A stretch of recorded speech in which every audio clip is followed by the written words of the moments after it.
on January 14th, 2026 at the age of 87.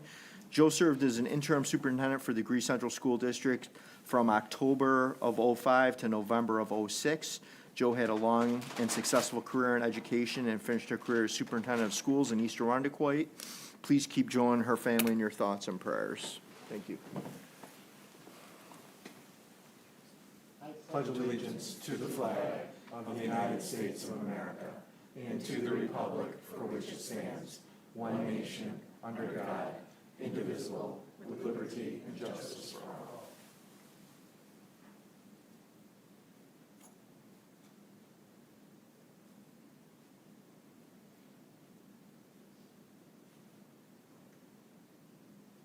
Thank you.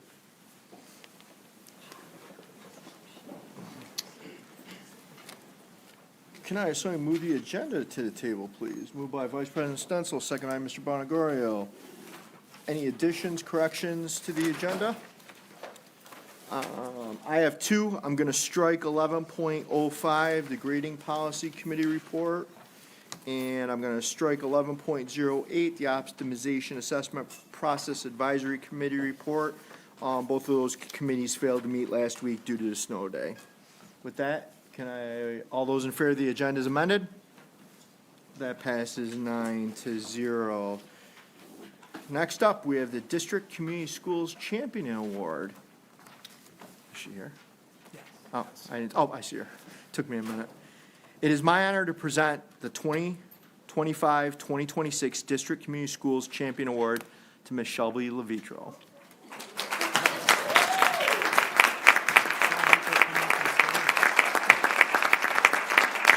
Shelby, why don't you come on up? We're going to really do this right. No, all by yourself. All by your lonesome. That's good.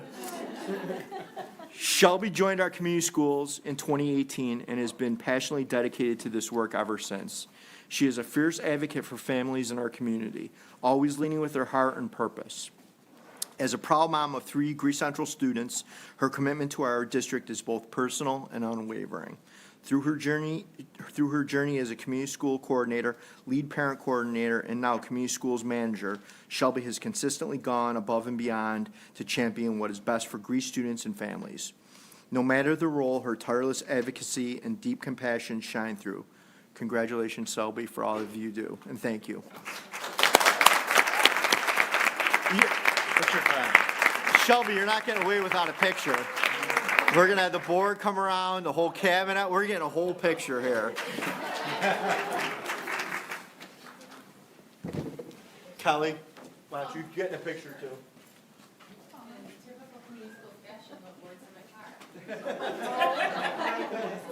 I was wondering where that was.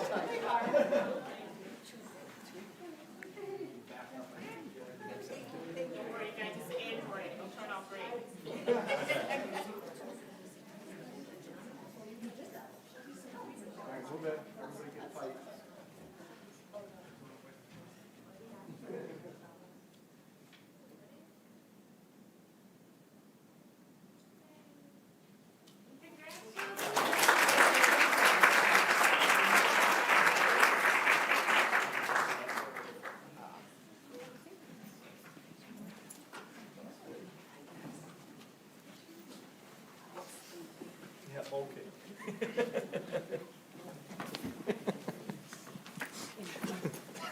Deep, huh? All right, next up, we have our student leaders from Phoenix Academy. Welcome.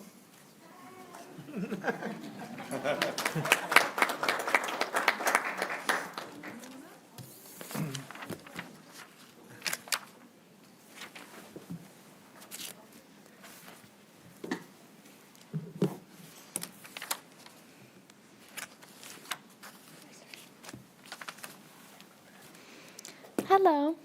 Just want to say that first things off, my name is Julia Carnes. I am in 12th grade, and this is my last year at Phoenix Academy.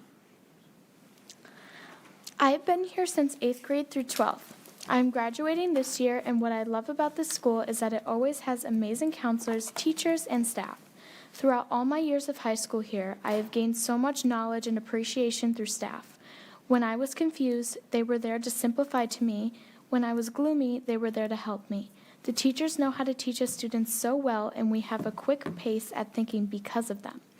Our school would always do activities and fun games with the school to create bonds together and make it a safe environment.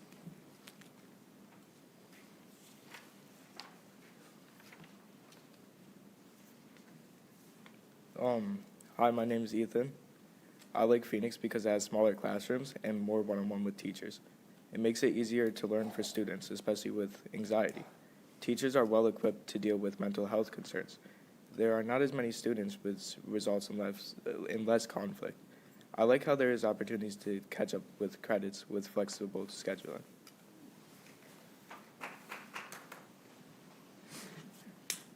Hi, my name is Nevaeh. I like Phoenix because it helps students grow and to be better. I love how we do activities with community schools. When I came here, my grades have improved and gotten better. There are adults here that are helping me by putting me on the right pathway and helping me graduate early.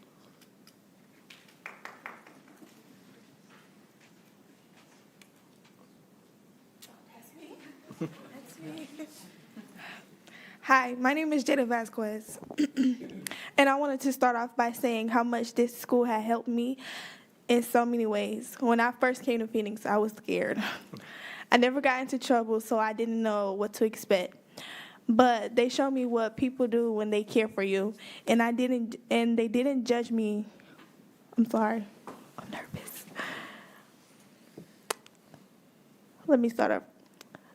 I never got into any trouble, so I didn't know what to expect. But they showed me what people do when they care for you, and they didn't judge you because of what you did. They came up with ways to show you that you can make it and you can push yourself to be a greater person.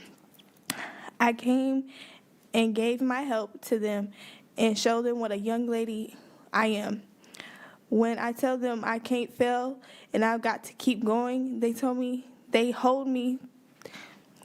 to that, and they see bright minds, and they push us to be better and greater. So I'm happy that I joined the team.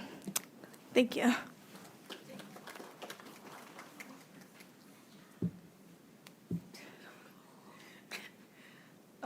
Hi, I'm Avi.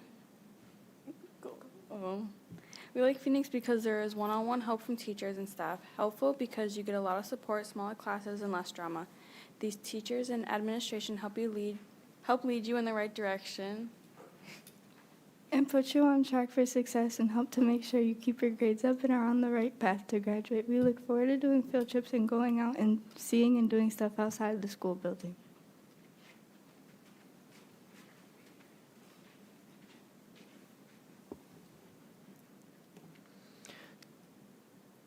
The staff at Phoenix, hold on.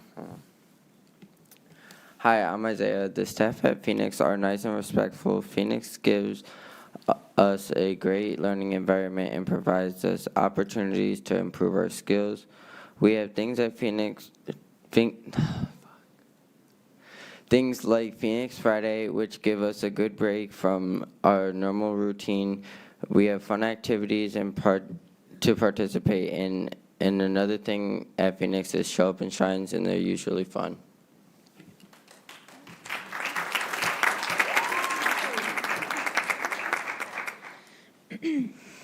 Hello again. In September, we planned and hosted open house in collaboration with Student Council. In October, we launched our attendance incentive cart and caregiver appreciation initiative.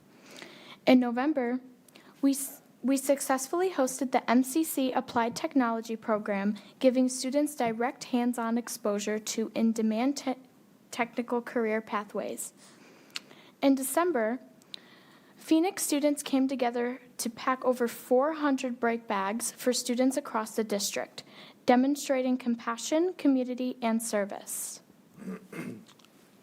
For open house, step 1, we planned it all by Student Council. Step 2, we welcomed a record high of Phoenix families into the building. Step 3, We hosted 8 tables at open house, including CS, attendance, NN, FACT, BRAG, the mental health team, and more. Step 4, we honored the senior class by organizing our first senior sunset celebration. And the last step, we featured a variety of engaging activities throughout the building that highlighted student work and interest. Thank you.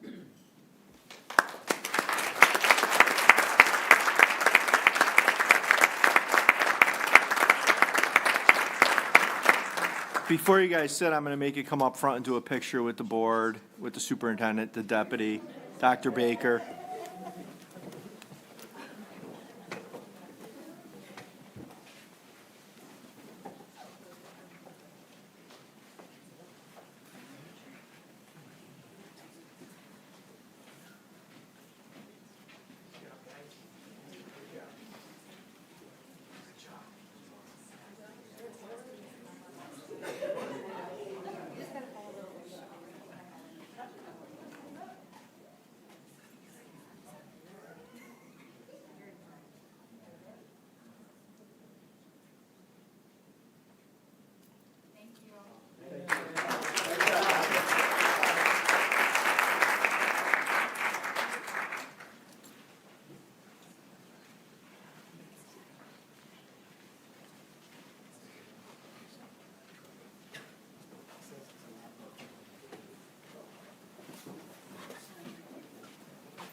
Moving on, 2.01, can I have somebody move staffing to the table, please? Moved by Mr. Maloney, seconded by Ms. Seaman. Any comments, questions, concerns on staffing? Seeing none, all is in favor? That passes 9-0. Moving on to 2.02, GTA MOAs. Can I have somebody move those to the table, please? Moved by Mr. Bonagorio, seconded by Ms. Slyke. Any comments, questions, concerns on those? Seeing none, all is in favor? That passes 9-0. Moving on to the community schools update, Superintendent Smalling. All right, I'd like to ask Ms. Kelly Flagler to come up, along with Kelly Sperduto and Kelly Giudice. The Kellys. Oh, yeah. Good evening, everyone. We have a real special treat for you, the Kelly trifecta this evening. So Kelly Sperduto is the community schools visionary. Kelly Giudice is the kids care queen, and myself, I'm known as the tall Kelly. So January is really always a great time for reflection, and this past year, truly in this role, has been such a gift to be able to work closely with the community schools team, knowing that this team consistently is just so results-driven to meet the needs and the ever-evolving needs of students, families, and staff in this community. We know that these needs are continuing to rise, and this team consistently rises to the occasion. So an area you're going to hear about this evening is how the Kellys have aligned the work, both of the community school strategy and our kids care program, to align in the 4DX process. So you'll hear them share updates about their WIGs and their lead measures as we're continuously seeking improvement. So without further ado, the Kellys. So I kept the award safe in my car all weekend with numerous carpools and then just forgot to bring it in. So Shelby, I'm going to make you come up again so I can give you your actual award. Sorry.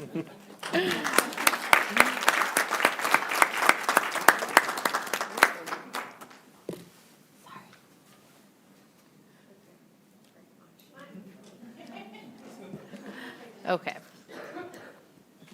So today we're going to briefly go over the current state of community schools, review some community schools basics, and then give you the mid-year update like Kelly said.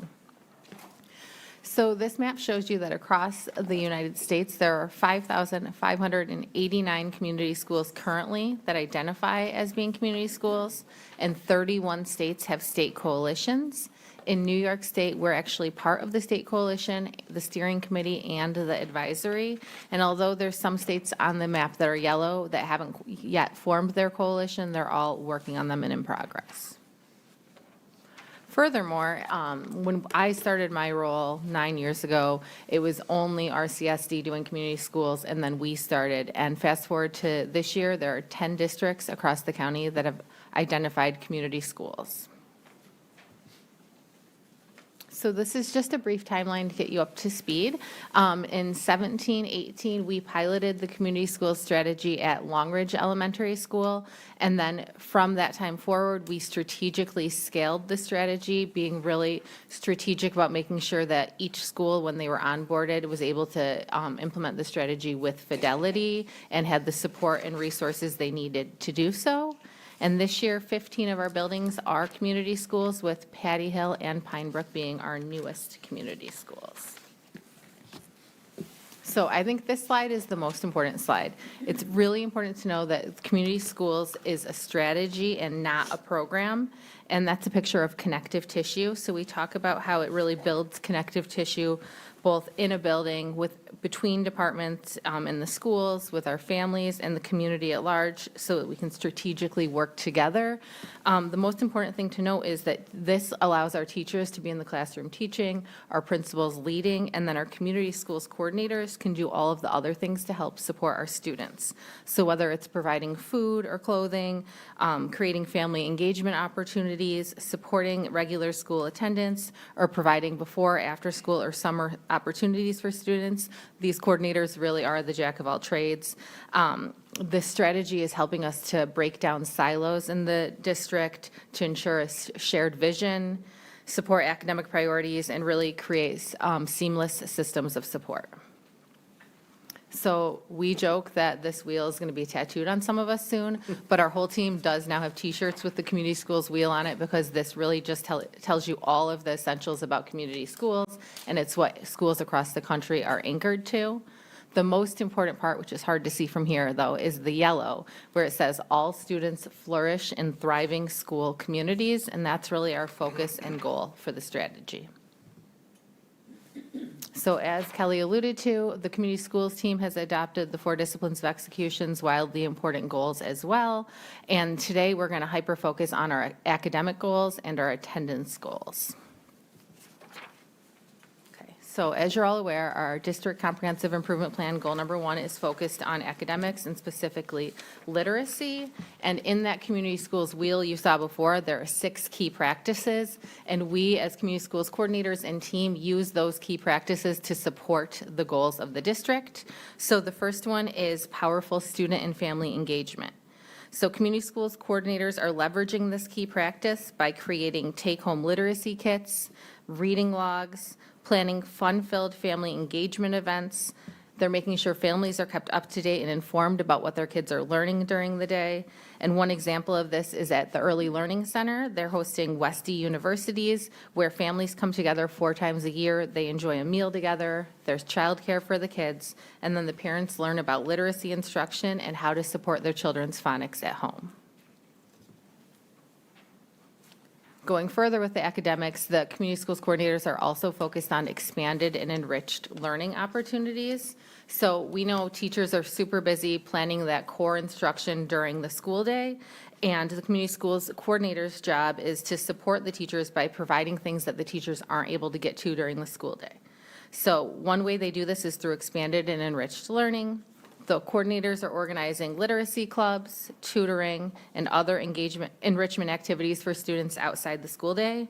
And then they also ensure that when kids are at clubs, regardless of whether it's Lego clubs or karate or cooking or even any club, they're getting exposure to new vocabulary every single day. So Kelly Giudice, the Kids Care Coordinator, is going to come up and share more about our Kids Care program and how that's supporting the academics as well. Your third Kelly of the evening. I'm really excited to be here tonight to talk with you guys about the Kids Care program, something that I hold very near dear to my heart. I am the proud coordinator of Kids Care and a proud member of the community schools team. Just to give a bit of background, for Kids Care was created in response to our community schools family needs survey several years ago. It clearly highlighted a strong demand for quality, affordable childcare across the district. Currently, we provide before and after school care to approximately 350 students. We are ranging from pre-K through 5th grade, and our program operates at 7 locations and serves families from all 11 of the elementary schools. Many of the families we support, approximately 35%, receive child care assistance through Monroe County, which underscores how essential this program is to our community. As we take a look at the ways that Kids Care is contributing to the work of the Community Schools Department, it's important to note that research shows that consistent participation in high-quality before and after-school programming produces measurable gains in academic performance and reduces rates of absenteeism. So just our existence alone is supporting the cause, right? Okay, so in regards to academics, Kids Care is also doing 4DX and WIGs. This is our second year of doing that, but Kelly really helped me this year during Leadership Week to really look at how I could take the district's comprehensive improvement plan and adapt it to Kids Care. So that was an exciting process. I learned a lot, and I think I'm starting to get it. Thank you. So we are also actively working to support the DSIP goal, academic goal, and the key practice, community school practice that we're leveraging in this endeavor is expanded and enriched learning opportunities. In order to ensure that Kids Care program is supporting this academic goal, we've developed and implemented the Kids Care Coach Mentor program. The program intentionally connects GCSD teachers with Kids Care site managers to provide coaching and consultation focused on literacy-based activities and effective instructional practices, or what we call teacher moves. Across all sites, students participate in weekly literacy-based activities designed to strengthen reading, writing, speaking, and vocabulary skills. These efforts are strengthened through regular collaboration time between Kids Care managers and their mentors, ensuring reinforcement of ELA skills. In addition, Kids Care staff participate in professional learning centered on the New York State ELA anchor standards, allowing after-school programming to directly support what students are expected to know and demonstrate during their school day. By extending standards-aligned literacy activities beyond the classroom and infusing them with play, which is what we do best, Kids Care supports academic growth and directly contributes to the district's progress towards DSIP Goal 1. Oops, sorry. So we're having a lot of fun with literacy-based activities. We have some pictures up here. I have tons that I could share. If this was just about Kids Care's ELA endeavor this year, I would have a great time showing you everything that we've been doing. But just a few examples. We intentionally incorporate literacy-rich activities that are not only standards-aligned, but also engaging and enjoyable for students. This is the children's time after school. We incorporate literacy-based games such as word and sentence building challenges, vocabulary bingo, storytelling dice, which help students develop spelling, phonics, and language skills in a playful, low-pressure environment. Creative writing activities are another favorite. Students might write alternate endings to stories, create comic strips, or collaborate on short skits. Activities that promote writing fluency, creativity, and confidence. In addition, many sites integrate movement with literacy, such as scavenger hunts with reading clues or journaling after hands-on projects, reinforcing that literacy skills apply across subjects and real-world experiences. By embedding literacy into activities students enjoy, Kids Care helps build positive associations with reading and writing, supports skill development, and reinforces learning that happens during their school day. Thank you. Okay, so I'm going to move on and talk about the secondary world a little bit. And in a moment of vulnerability, I'd say community schools at the elementary level came easy. It made sense. It was straight to the point. We knew exactly where we fit in. In the secondary world, it took a little bit longer to figure out like where we could best support the schools, what would make the most sense. And I think we found that this summer working with Corey Skinner. So this year, every one of our secondary community schools coordinators now has one goal focused on supporting college and career readiness. As I mentioned earlier, the community school strategy is really a connective tissue between departments. And so over the summer, Corey Skinner and I sat down and said, like, how could we make this work? What makes the most sense? What do you need and your team need? And what is community schools able to offer? And we were able to figure out a way that the CTE TOSAs and community schools coordinators could work together to provide expanded opportunities for our students, specifically in the school-based enterprises. This allowed the teachers to focus on the school day. A lot of them were trying to figure out, what are we going to do after school? Like, how can we do everything all day long and then come after school and do it all over again? And this is where we fit in. And so on your tables, which I wasn't sure when I was going to tell you about them, but I'll do it now, you have lovely little knit hats. These were actually made by our school-based enterprise students at Athena. So they have our attendance logo on them, which we'll talk about in a little bit. So they made those for us. We used grant funds to provide them, and now the community schools team is using them as part of their attendance incentives. So you are welcome to wear them around with pride, or if they don't fit your style, feel free to give them to a student at one of the schools that you visit. No, that looks great on you. I just didn't see everyone else put their hat on immediately. So, okay. So aside from that, we also have Rochester Works, which has a Rock Your Job program where we've been able to hire our own students to work in the district, and they've been able to get paid through that program. And I know you've heard about it before, but Mr. John Love and the Bob Johnson Auto Group have also created a robust mentoring program for our students, and many of those students are now working for them full-time. And I left off the first bullet, but there is a strong alignment between the community schools forward essentials wheel and the portrait of a graduate, and some alignment documents will be coming out in the near future. Okay. Through the key practice of rigorous community-connected classroom instruction, our community schools coordinators are supporting students. I'm going to give you a couple of examples from the buildings. So at Odyssey, they have a new club called Odyssey Outreach. Leopards Lend a Hand is a structured program giving students real-world job experiences through service learning. And our community schools coordinator there, and actually one of our coordinator from Craig Hill's son, have actually led the charge on that program. At Olympia, I mentioned Rock Your Job before, but they have volunteer opportunities for the students in the Spartan Square and throughout the school. And Phoenix already talked a little bit about it, but they are hosting college and career guest speakers. They have student workshops on soft skills for employment and practical learning field trips. At Arcadia, they are using the family and community engagement team to help educate students about the pathways available to them. So there's tons of different career pathways at Arcadia, and they're trying to find students that can actually tell other students about them and get them excited about that work. Okay, on to attendance. So obviously, if we want our kids to do well academically, they have to be in school and they have to be there on time every day, ready to learn. And research across the country says that the community schools strategy has proven successful in improving attendance measures. And so we have worked with Attendance Works, which is a national organization that has proactive and supportive strategies to support attendance, and created our year-long plan, which is here today, ready for tomorrow, proud to be present. So our community schools team has a subcommittee hyper-focused on attendance, and they started that work the first week in July. So summer camps kicked off, and they sat down to say, how are we going to get kids to school in September, and knew they had to start planning ahead. So at the Back to School Bash, we launched the campaign and had kids signing attendance pledges. There are now school-based teams meeting weekly in most buildings to talk about attendance, kid by kid, day by day, to really figure out what each kid needs to be there, ready to learn. And there are also district-wide attendance challenges that we've been implementing this year.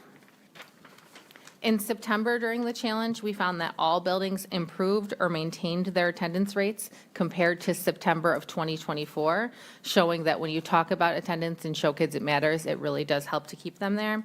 And then in December, and I just want you to think about December, like flu cases were through the roof, the weather was not great. We had 6 elementary schools and 1 secondary school that actually decreased their chronic absenteeism rates compared with the month of November. So instead of attendance getting worse in those buildings, it actually got slightly better. Okay, so as you all know, attendance is a complex problem with a multitude of root causes for why a student can be chronically absent. We really focus on building a culture of belonging, safety, and care, so that kids want to be in school and are excited to be there. An example of that is at Arcadia Middle and High. They are really leaning into implementing and promoting school-wide reinforcement systems. Kids can earn Titan tickets, and they can use those to get snacks, shop at the school store, or participate in staff student activities and challenges. Additionally, at Lakeshore, they found that they really needed to leverage student voice by hosting focus groups, interviews, and surveys to talk with kids about why they aren't able to come to school every day, what the barriers are, and how they can support them. So whether it's listening to student voice or celebrating their successes, the community schools team really is all in on attendance. And we know that if kids are going to show up at school, their parents are the ones who are going to have to help get them there. And so we are working intentionally to share positive attendance messaging in the family newsletters and via social media. Schools are doing personal postcards and phone calls home to families to tell them about the importance of attendance and just talk about how they can help support them. And then they're also gathering feedback from the families as well about what's the best way to communicate with them. So as we enter the second half of the school year, our team is looking at data and monitoring our progress on our WIGs and lead measures and making adjustments as needed. We are celebrating the wins and identifying opportunities for growth in the future. With that, questions? Mr. Butler? Thank you, Kellys, for your presentation. I really appreciate it. I'm a big fan of the attendance work that you've been doing, because if students aren't in school, they can't learn.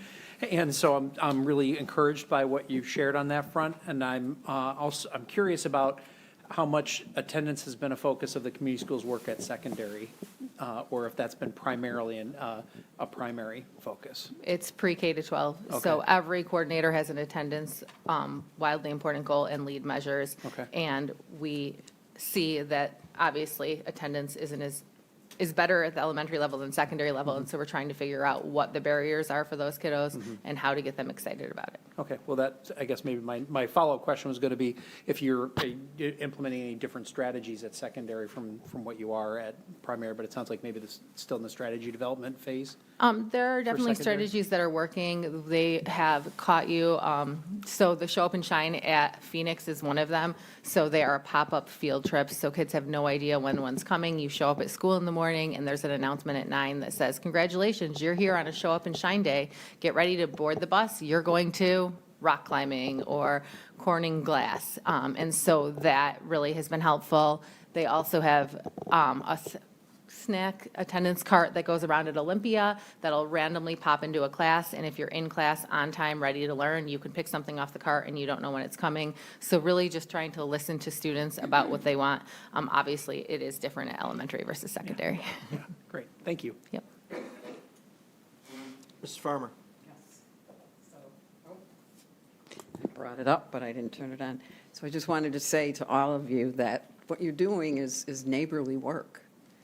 And exemplifying the words of Dr. King, who says, you know, to strive for a more just world, we can either all move up together or we can all move down together. So I'm so grateful to hear everything that you're saying. You guys wrap yourselves around our kids and our families and the whole community. It's sacred work that you're doing. And I appreciate you all for your compassion and your dedication to all of us. I've seen you working on Saturdays and know your work contributes to the stability of our schools. I see you, and so do the Phoenix kids who, during their presentation, had all kinds of things up there for you. This morning, I was at physical therapy, and I wanted to ask you, but I saw it in the presentation. There was a young man there who goes to Olympia. He was observing while we were at PT. Oftentimes, they have college kids, so I thought maybe it was a college kid. So real world right in my face. I'm seeing it happening. So I want you to all know that we see you. Thank you. Mr. Bonagoro? I want to just acknowledge my appreciation for the literacy work that you're doing. You know, that's a favorite subject of mine. And in the literacy world, there's a case that talks about kids' knowledge of baseball and comprehension. They can read a story or a passage about baseball, and if they haven't had experience with it, they really struggle with comprehension. The examples that you've given with trips, things like that, real experiences, really, it's not just neighborly, it's really helpful. It's very foundational. It gives them that, not just the experience, but the knowledge that goes with it, which they can then attach those vocabulary words to and expand their comprehension. So really, really good stuff. And along the lines of that literacy theme, you talked about the literacy take-home kits. Can you just, I think we heard about them a while back, but can you just give a quick update? So what happens is the community schools coordinators meet with their principal every 2 weeks and talk about where support is needed in the building, and then a principal principal will say, oh, our second grade reading levels are really struggling right now. Can you join the second grade reading PLC? And so wherever they're needed, they'll go to that professional learning community and they'll talk with the teachers about like, where is the barrier, where is the struggle? And they'll say, if only my kids had more time focused on comprehension questions, or if only they had more time to do phonics at home. And whatever the teachers say, then they work with them to develop the kits. And then we all know a teacher, if they've got to make take-home kits, they're doing that on the weekends at home, and then they're trying to tally which kids have done them, which kids haven't, and figuring out what to do next. And so the coordinators take on that responsibility. They see what's needed, they build the kits, they manage getting the kits to and from homes, and then because they refuse to not meet a goal, if not enough kids do it at home, they figure out a way to do it with the kids during lunch or during recess so the kids still get time on task with those kits. Great, thank you. Ms. Felzerano? I just want to say thank you. This is such a tremendous point of pride for us. You've taken the community schools from a true grassroots effort to the model that it is today. I think we're just so impressed, at least I am personally impressed by all that we've heard tonight. What has me particularly pleased is to see the link for before and after school programs linked to our DSIPs. So it's a seamless day for our kids, we're connecting the dots for them, and that's where that deep instructional learning is taking place. And we're building relationships along the way. I mean, everything that everyone has said, I echo, but thank you so much to all of you, your whole team, for what you've done in support of our students and our staff and our families. Thanks. Ms. Lake? What she said, everything she said was perfect. And I've had the opportunity to do a little traveling with this group, and you are a model. You have put Greece on the map, and people were there at these conferences to hear from you, and that's just wonderful. And at one of the meetings, I was talking to the principal and coordinator from English Village, and I think they did fraction night. It was some math, and they had 54 families there. And, you don't hear about the PTA or anything bringing in those families. So that was awesome. And the other thing I loved was a Valentine's Day dance. And while the kids were in the gym dancing, you grabbed the parents and did this whole presentation on some academic goal. So that's awesome, and we love you all for it. Thank you. Mr. Bonagario? Quick comment. I heard that Board Member Like is in the process of changing her first name to Kelly. I heard that earlier this evening. But I think you mentioned pursuing these strategies with fidelity early. And what does fidelity in the context of community schools mean?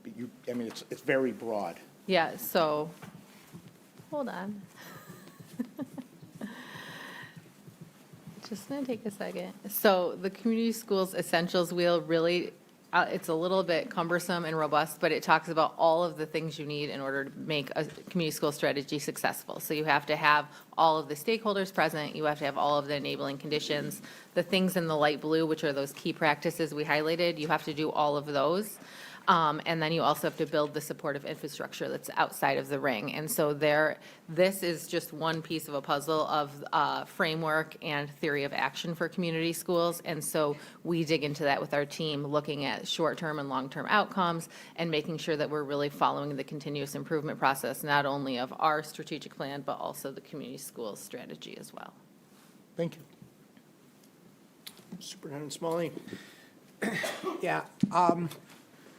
So for those of you that don't know, I was at Longridge for 10 years, from 2005 to 2015. Very large school. And at that time, there was no community schools. And we continually looked for ways to do the work that you went through tonight. And I could say with the amount of teachers and everybody that was focused on doing that work, we were lucky if we could get one event that could look half as good as what you described tonight. So I share that with you because You have that connective tissue that you went over. Your work is so impactful. And what I love about this group is you're just behind the scenes. You do it for all the right reasons. You do it behind the scenes. You grind every day to meet those goals and find ways to do that. And I don't think you get recognized enough for that. So I just wanted to make sure I took this opportunity to say to all of you how grateful we are for the work that you do.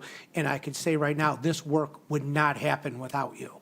It's not possible to do without your work, and that the fact that you align it to WIGs and leads in our DSEP when everybody's still struggling to figure that out. It's just, it says so much about who you are and what you stand for, and I'm so grateful to have all of you within this district. You are truly an asset to all of us, so thank you. Thank you. Thank you. Oh. Sure. So there's a big community school team out there. And are you all on community schools? Yeah? Okay. Wow. That's awesome. I'm noticing something though. I see one guy out there.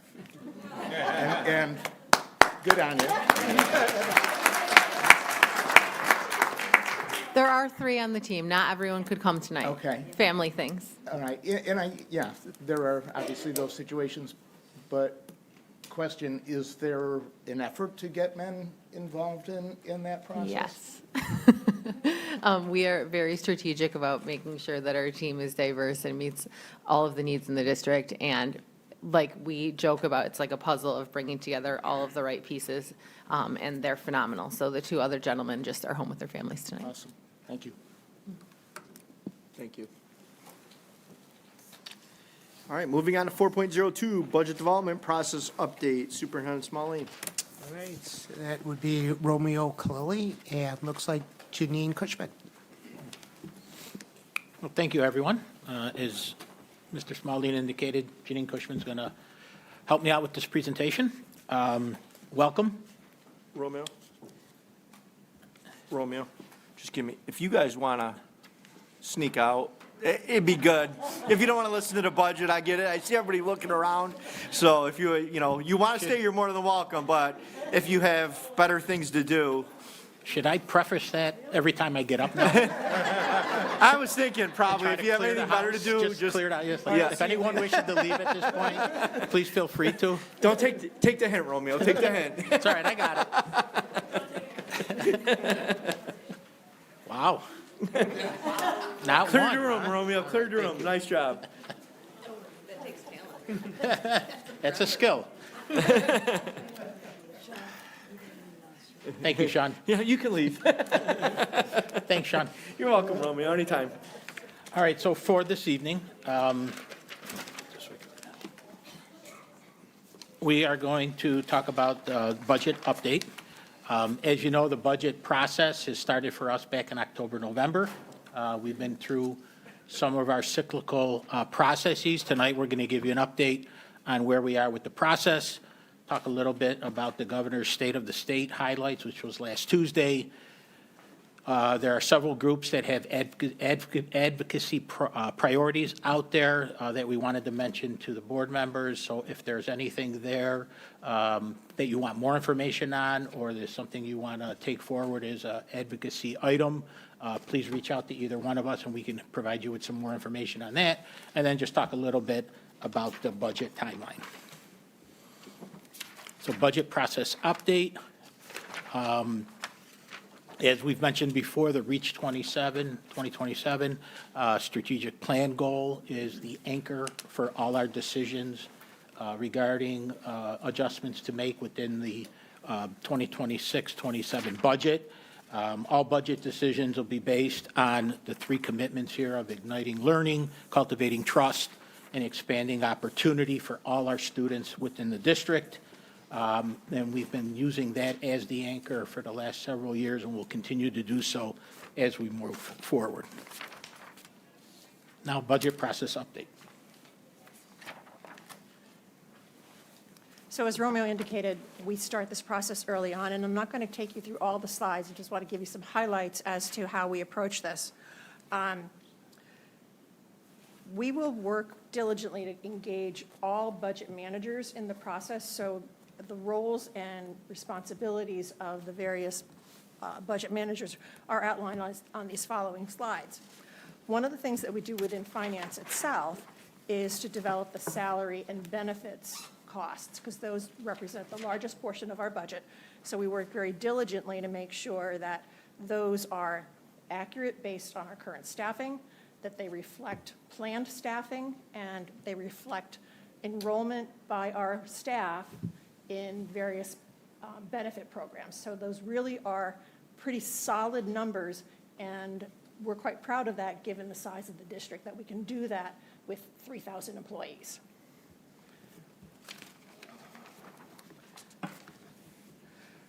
Once we get our expenditure side balanced, we look at the revenue, and as Romeo indicated, the governor gave her State of the State speech and laid out her budget priorities. The initial governor's budget proposal was released today. We'll be continuing to review that to make sure that we know where there might be opportunities for us to advocate, which is the other very important part at this point, to make sure that those initiatives particularly do minimum increases for all districts. This last bullet point on this slide are part of what we advocate for from the business office, what we're asking Board of Educations to advocate for, what SANES and other units, GTA, the NICET units, that they're all advocating for those types of changes to be incorporated into the adopted budget from the legislature. So again, we engage Jeremy and Cabinet. We work with Human Resources on the staffing piece. We've gone through already the non-instructional staffing requests, and those are identified for budget review by Cabinet. So that's a process that they go through every week. And they're working then also on developing the instructional staffing. We base our building level and department level budgets on conversations that we have with those budget managers so that we have their interests and initiatives reflected as potential adds or changes to the budget from our rollover or our initial piece.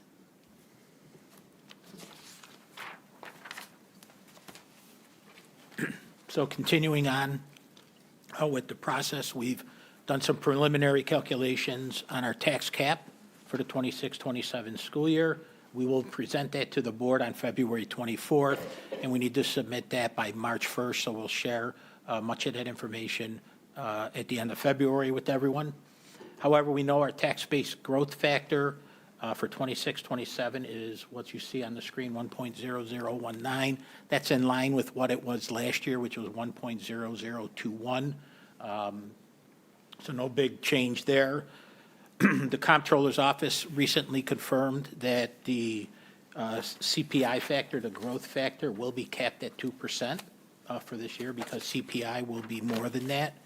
And again, that is a hit for districts. And if you think back around the last 5 years, I was just looking back from 2021 up to current, CPI has been 6.8, 9.1, 4.3, 2.9, and about 3% this year. And in each of those years, our levy cap is 2%. So you'll see an advocacy point coming up a little bit later to change that, make a change in that tax cap calculation to allow for a larger growth factor for districts. And then the other significant number will be our debt service number, and we won't know that until February 9th when we meet with our financial advisors to discuss what that might look like.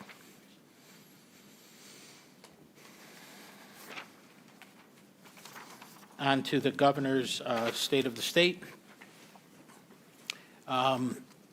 So a lot of her focus was on early childhood, as we suspected. There's an increase in the minimum state share for pre-K to $10,000 or selected foundation aid, probably whichever is greater. I did see on the runs this afternoon that we did get $10,000 per student. So we used to be at $6,400. That is now $10,000 per student. So in that realm, it looks positive for us in that realm.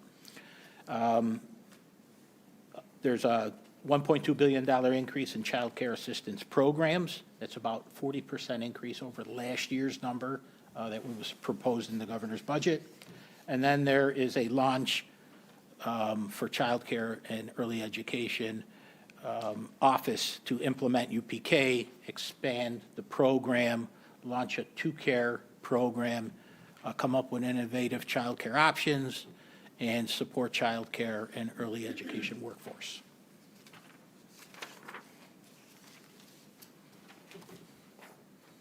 Additionally, the governor spoke to a back to basics in math, similar to what we had in reading. The state ed will provide instructional best practices to districts under this initiative. There is a effort to build back to basics in literacy to provide more current teachers with opportunities to complete the science of reading at SUNY or CUNY schools at no cost to anyone for that, so that is a positive as well. There's an initiative for state support for tutoring partnerships. That's to ensure high-quality tutoring across the state rather than being hit and miss in what it is in certain parts or different parts of the state. There's a support for an investment to expand our capacity to manage K-12, post-secondary, and workforce data systems, and support for new funding for clean, green schools that supports infrastructure and nature-based solution to combat extreme heat in schoolyards. Workforce initiatives continued. They're looking to accelerate teacher preparation pathway for career changers and individuals who want to become educators and already hold a bachelor's degree. This will require, further reading it, this will require pre-service work in a high-needs classroom to count towards certification to expedite the process of getting new teachers where they're needed the most quickly. And then lastly, there's a task force to examine the scope and root causes of teacher shortages across the state. Again, these are just priorities of the governor. I'm sorry.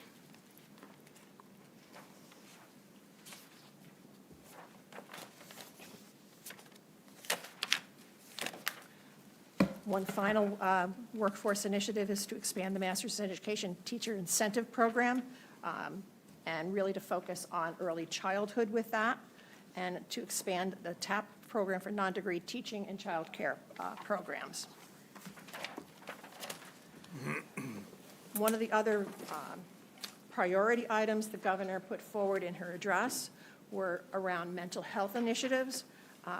Her focus would be to develop a suite of resources for students, teachers, and parents to support responsible technology use and good digital citizenship. And then secondly, to establish teen mental health first aid training for 10th graders across the state to help them identify, understand, and respond to signs of mental health and substance use challenges. And that would be aligned with training for adults who regularly interact with those youth in schools and programs throughout the district and community.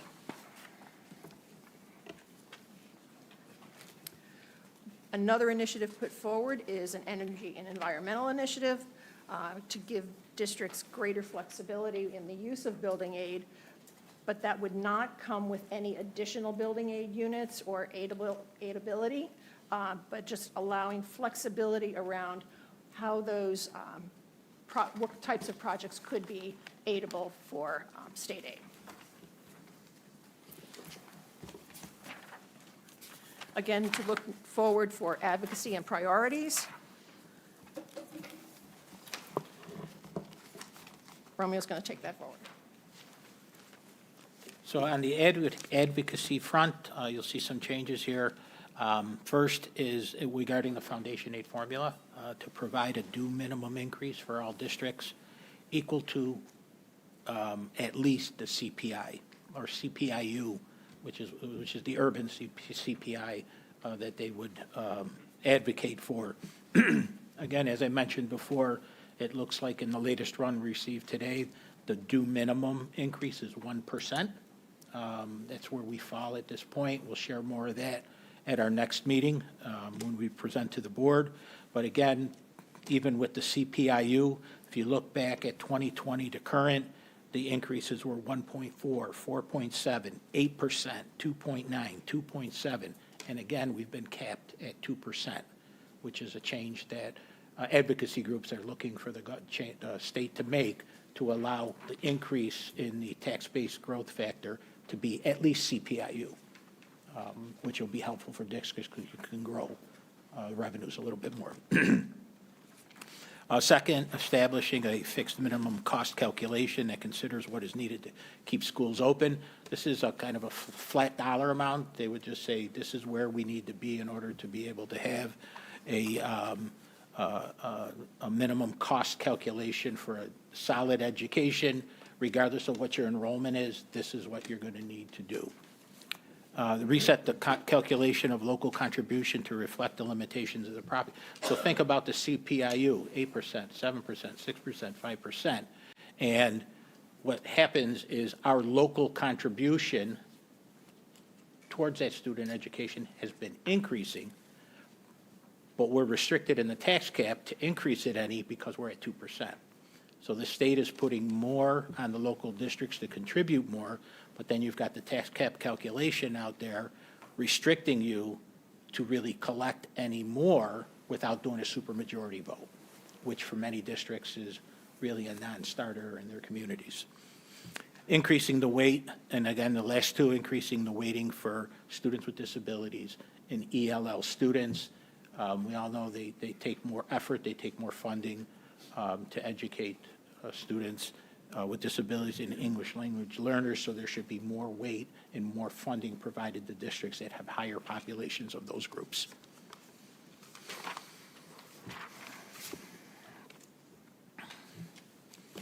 Continuing with the foundation aid formula, advocacy, eliminating the income wealth index floor, fancy word for the floor of what's considered a minimum increase for school districts. So what ends up happening is every district, regardless of what your true income wealth index is, everybody below 65%, 0.65, is moved up. So if you're really a district that really sits at 50%, which means you're really less wealthy than the district at 0.65, you're being moved up to that floor, which makes you look a little wealthier than what you really are, especially if you're at 50 or 45%. So they're looking to make that go to zero so there's more reflectiveness of what district's wealth really is rather than saying the floor is at 65%. And then converting the community school set-aside into a separate formula and eliminating all the other set-asides. So in the past, community schools has been part of the foundation aid formula, that amount, and then out of that, we have to set aside a certain amount to be used at community schools. This is asking for a totally separate formula for community schools and fund it that way. And then third is to replace the regional cost index with a couple other indexes, primarily index for teachers, which is more reflective of what true costs would be in the community versus what they might be on a wider regional basis. That would help out districts as well.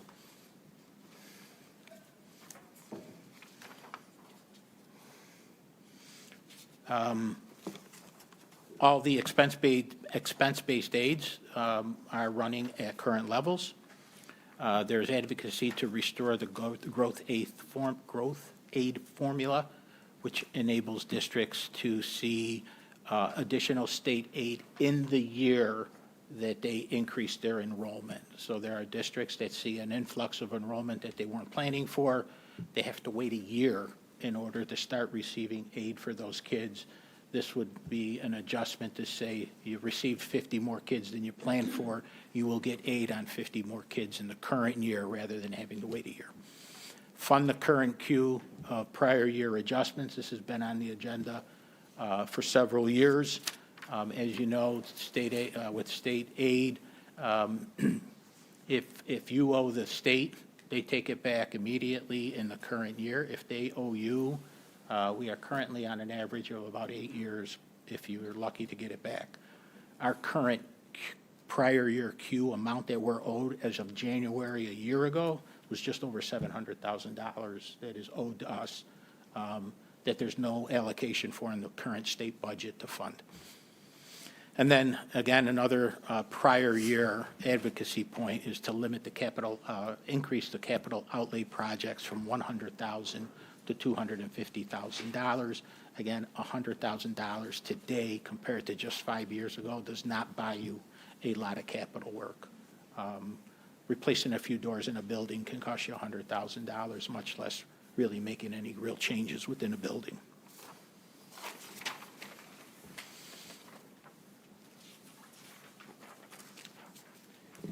So some additional advocacy issues would be to merge all pre-kindergarten funding streams into a single needs-based formula with a per pupil allocation and a floor of $5,400. Fortunately, the governor has already upped that to 10, which is nice. And then to make kindergarten, pre-K transportation and pre-K specific capital work aidable.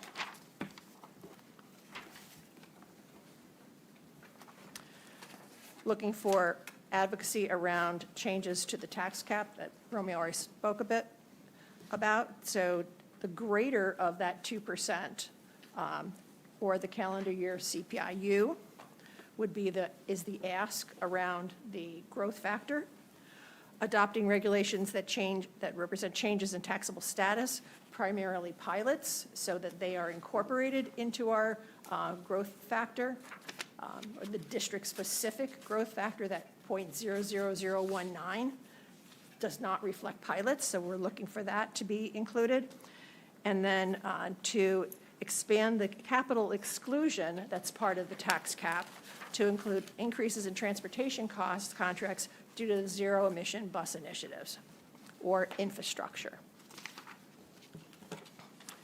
Again, another one related to the zero-emission bus, authorize NYSED in partnership with NYSERDA to issue ongoing waivers regarding new bus purchases and fleet conversion requirements, establish statewide policy and procedures directing districts on how to proceed in the event of a failed bond vote. The state has still sounded silent on that, and every time you ask, they quickly change the subject. And then update building aid allowances for required infrastructure needs associated with zero-emission bus. Several others that are advocacy items to make changes to the piggyback contract rulings that have come down recently, and to expand that until 2031, clarifying language around what we believe is the misinterpretation of the existing regulation. That's currently being litigated. NYSBA has reached out to ASBO to join them in that litigation, and that's moving forward at this point in time. And then to maintain all existing piggybacking authority that exists. An item that's financial is to allow access to district reserve funds if a district needs to borrow for other purposes, so that they can borrow from their own reserves without having to go out and borrow and pay interest. And then from an operational and process standpoint, asking for advocacy around modifying civil services and hiring, looking to expand HELPS, the civil service exam reforms, provisional appointment flexibility, and standardization of titles and exams on a statewide basis. And then lastly, we're going to just look at the quick timeline between now and the budget vote.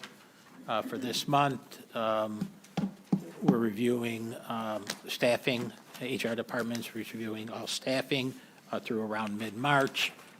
We're also reviewing any requests that have made for the 26-27 budget. Tonight is the update to the board.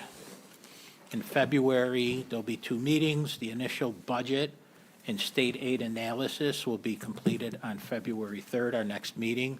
And then on February 24th, we'll look at debt service, the property tax cap, and a bus replacement proposal. March, there will be 2 meetings as well. On March 10th, bus replacement resolution will be on for a vote, as well as a budget update to the board on March 24th. Going into April, on April 7th will be the recommended superintendent budget for the 26-27 school year on April 7th. The preliminary public budget hearing will be that same evening. Legal notices will begin to go out throughout the month. Board adoption of the proposed budget and the property tax report card is anticipated for April 21st. Absentee ballots will be mailed out on April 22nd, and the adopted budget will be available to the public for review by April 24th. And then going into May, all final legal notices will be published. The official public hearing will be on May 5th. Budget notices will be mailed to residents on May 6th. And then the budget vote and Board of Education elections will take place on May 19th. Thank you. Mr. Maloney. On page 21, it says converting the community schools set aside into a separate funding formula and eliminating all other set asides. Does that mean that, does that come out of our budget? Let's say you set aside. It might, but I would hope that it wouldn't, that it would be a separate funding stream. Right now, we get our foundation aid, and then they say you need to take $600,000 or $700,000 of that and use it for community schools. We're hopeful that the foundation aid would still be driven by the formula or whatever they're doing at the time, and then the community school set aside would be an additional amount through a separate formula. You actually believe that? That's what they say. I don't know if I choose, wait to see for it. No That, offense, again, that's Kelly, advocacy. That's what they would like to see. That's what school districts would like to see versus what really may happen. We're not sure yet. All right, thank you. Mr. Butler. Thank you for the presentation. And my question is around the advocacy list. And I'm curious as to the pairing up of this set of advocacy priorities with the budget report or the budget process conversation. I know a lot of them have budgetary impact, but do we anticipate that if any of these were successful, they would actually impact the current year budget, or would it be future year budgets? So for instance, the capital outlay increasing from 100 to 250, if we were to successfully advocate for that, that could be an impact in this year, changing what our aidable project at one building could be, increasing it from a $100,000 scoped project to a $250,000 scoped project. So that would have an immediate impact. I think most of these would be for the 26, if they were successful in the advocacy, it would be for the 26, 27 school year. The guidance that I've always heard about advocacy, and this is not from a school district context, so maybe it's different because of just the size and complexity of of education spending, but is that when you go to Albany with a laundry list, and I don't mean that in a pejorative sense, I'm sure these are all important priorities, but when you go to Albany with a long list of things you're asking for, that's not usually what I've heard recommended. Like, get focused on 3 things that are most important, that you most want to see be different, and then instead of, shooting a trickle of water at all 25 of each of those 25 things, you're shooting a fire hose at those 2 or 3 things and really putting your emphasis there. So I'm just wondering, like, if there's some prioritization here, if the water is being carried by different people on different things on this list, or what you normally see be successful in a year, do you really get 20 out of 25 things satisfied, or what? Interesting, because as I had said during the presentation, several of these have been on there now for 5 or 6 years, and some of them may have been implemented, others have not. But between the different advocacy groups, they've all got their kind of focus. These are the ones they're focused on.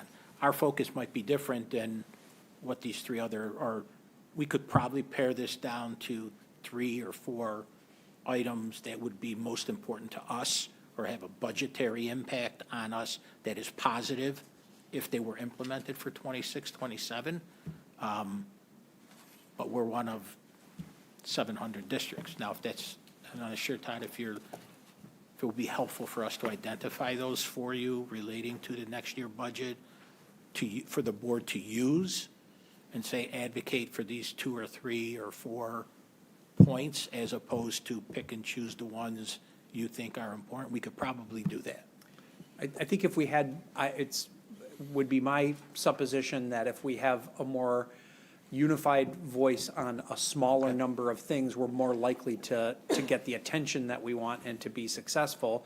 And, you know, I don't know if that's with the Monroe County School Boards Association or the New York State School Boards Association or who it is that pulls together a more pared down advocacy agenda. It just seems to me that it's much more likely we're going to be successful if we're focused than if, because you go with a menu of 25 things and they can cherry pick a few things that are easy for them to say yes to and say we gave you those things and not do what would be most helpful to us. So I'm on the ASBO Government Relations Committee, and our advocacy day in Albany is the 2nd and 3rd of February. And we will have a pared down, focused agenda that we will speak to with the legislators or their staff that we'll be meeting with on that day. But to your question of does it happen, one of the issues that had been on the ASBO advocacy list for many years was to increase this salary cap for BOCES employees from $30,000, which had been set at since forever, to increase that, and that did get incorporated into the adopted budget last year. It went to $40,000 this year, $50,000 for the 26-27 budget, and the current legislation would have it capped at $60,000 of eligible salary for the 27-28 budget. So we do, in fact, do just as you suggested. It is honed down to key points that we believe as an organization of business administrators we can focus on.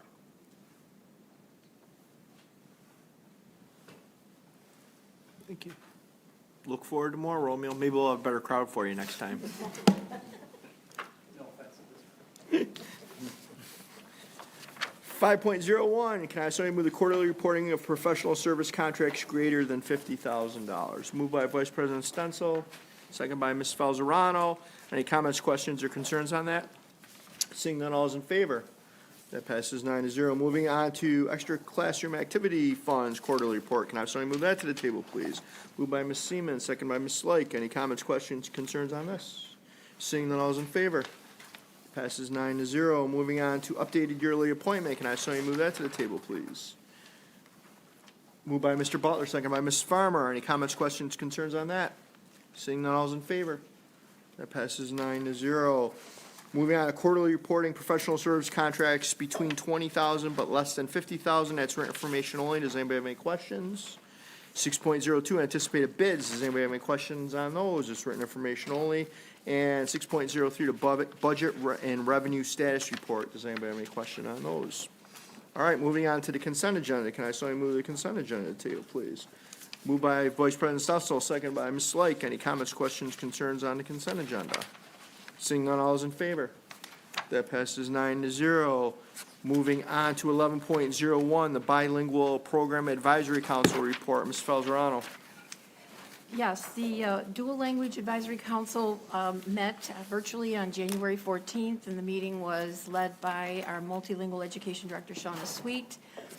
And the council members shared program updates, and Shauna facilitated a discussion on support and resources from the guiding principles for dual language education. So each meeting, they anchor into this body of work to make sure that the program stays in alignment. The council, which is comprised of district staff, administrators, and community members, has made 3 commitments. Each are reviewed at every meeting: the value of being bilingual and biliterate, providing a high academic experience, and fostering community partnerships. On January 7th, a team of dual language and EL teachers and administrators traveled to Tarrytown, New York to visit a dual language school. The school has had a dual language program for 20 years and is similar in design to our Greece Central model. They also use the ARC core as part of their curriculum, and according to staff, this has allowed for rich conversations and exchange of ideas, so our staff and their staff had some common ground. The Greece Dual Language Program is in its 2nd year at English Village School, and we have seated 2 sections of kindergarten and 2 sections of 1st grade.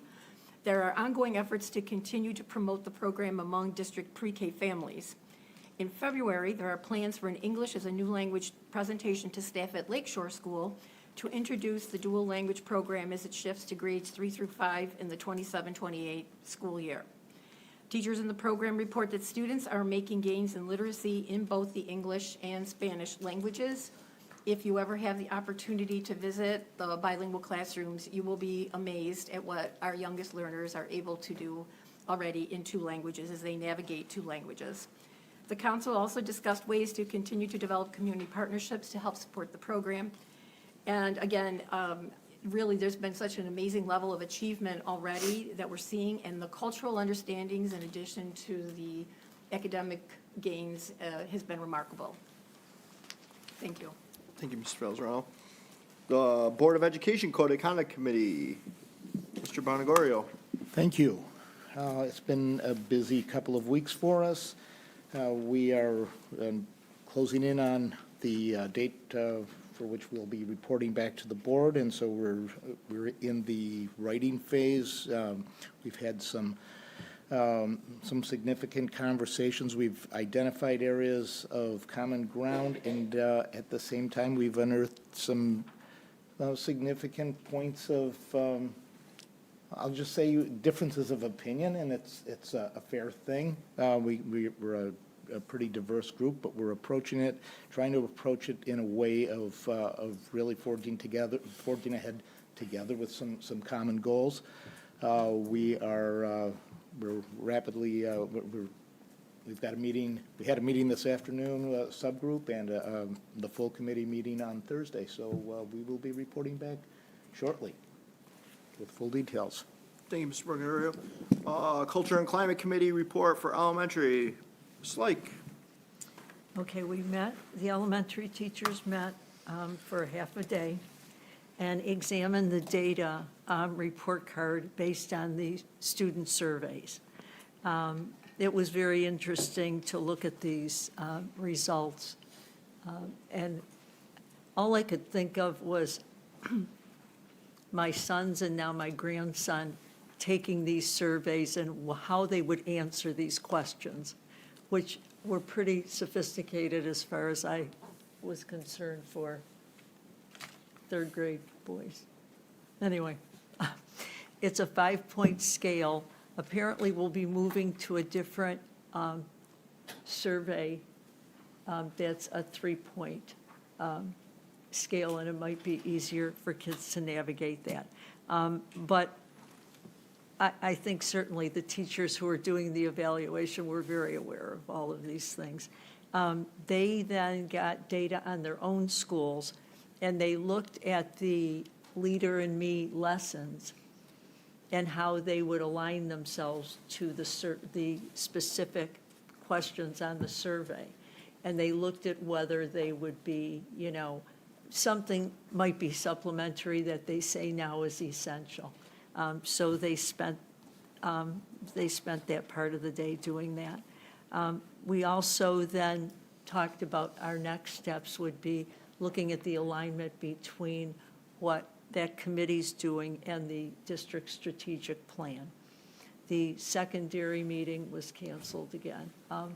They are looking at this portrait of a graduate and spending a lot of time with that, I think, and with the superintendent's letter saying that they were looking at using the Leader in Me lessons within the context of what they normally did rather than something that was separate. I was really excited about that, and I thought for secondary and middle school, that might really be a selling point to get them involved, which is why I taught English, because I got to do whatever I wanted. So anyway, that was it for that committee. And just so I'm clear, you said the secondary committee was canceled? Okay, I just want to make sure. All right, moving on now, 11.06, Information Exchange Committee. Ms. Falzarano. Thank you.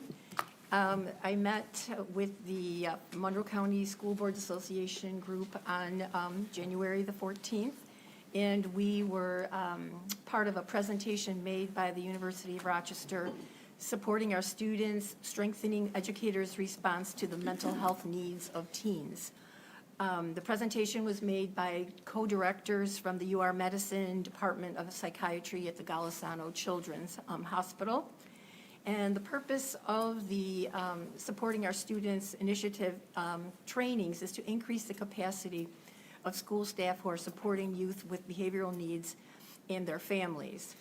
In a given classroom of 25 students, for example, their research shows that 1 in 5 will experience a mental health problem of mild impairment, and 1 in 10 will experience a mental health problem of severe impairment in a class of 25. In the Finger Lakes, schools are the most common point of entry for mental health services. Overall, from a 2022 Surgeon General report, educators are recognized as frontline providers of child and adolescent mental health services. The presenters that day noted that the comprehensive mental health is important because good health and education go hand in hand. It seems self-evident to us as educators, but there are some real positive impacts of behavioral health partnerships, which include students experience greater engagement with school and perform better academically, fewer special education referrals, higher graduation rates, and improved behaviors in the school and decreased disciplinary actions. So early intervention. So the U of R is providing trainings across a wide variety of topics, from clinical levels, like setting up clinics and buildings, to site-based trainings for the teachers and the staff. They don't just come in and then leave. They will train, and they also have one-to-one with families. There obviously are fees, and those fees would be covered by districts or by grants. New York State Office of Mental Health and some insurance plans also are ways that this can be offset. I just think it's just very timely with, what we talk about our teens and struggling with either behaviors or academics, that really, this has been one of the things I've been very interested in, is just the mental health status of our young people. And that, by pulling the right levers, we might be able to get many, many more of our kids on the right path. So, thank you. Thank you, Mr. Falzarano. Monroe County School Board's legislative report. Ms. Lake. Well, the legislative committee was concerned at our last meeting with our advocacy day in Albany, because that's scheduled, I think, several years in advance, and the legislature's not meeting this year. Okay. And so that was their crisis in deciding what to do with it. But while they were deciding about it, it really opened up the topic of, should we be sending 20 to 25 representatives to Albany for one day for this big advocacy day?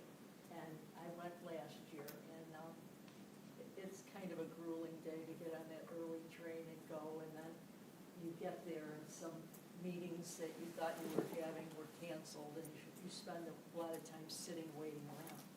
And then the ones that you have, it's like there's so many people in that room. So I thought there were some problems, plus I fell asleep. Not in the meetings. It kept me awake, but I did wait for the bus. So anyway, that's another story. Anyway, we did talk about maybe having fewer people who are very knowledgeable, and Todd, that might be something you would be really, really good at, is becoming, I know you're busy during the day, but if you could, at least the meetings are during lunch and they're at the Strat Down, so, but I think you would be they did talk about targeting certain legislators, and they mentioned one senator specifically who she had an amazing record of getting her bills through.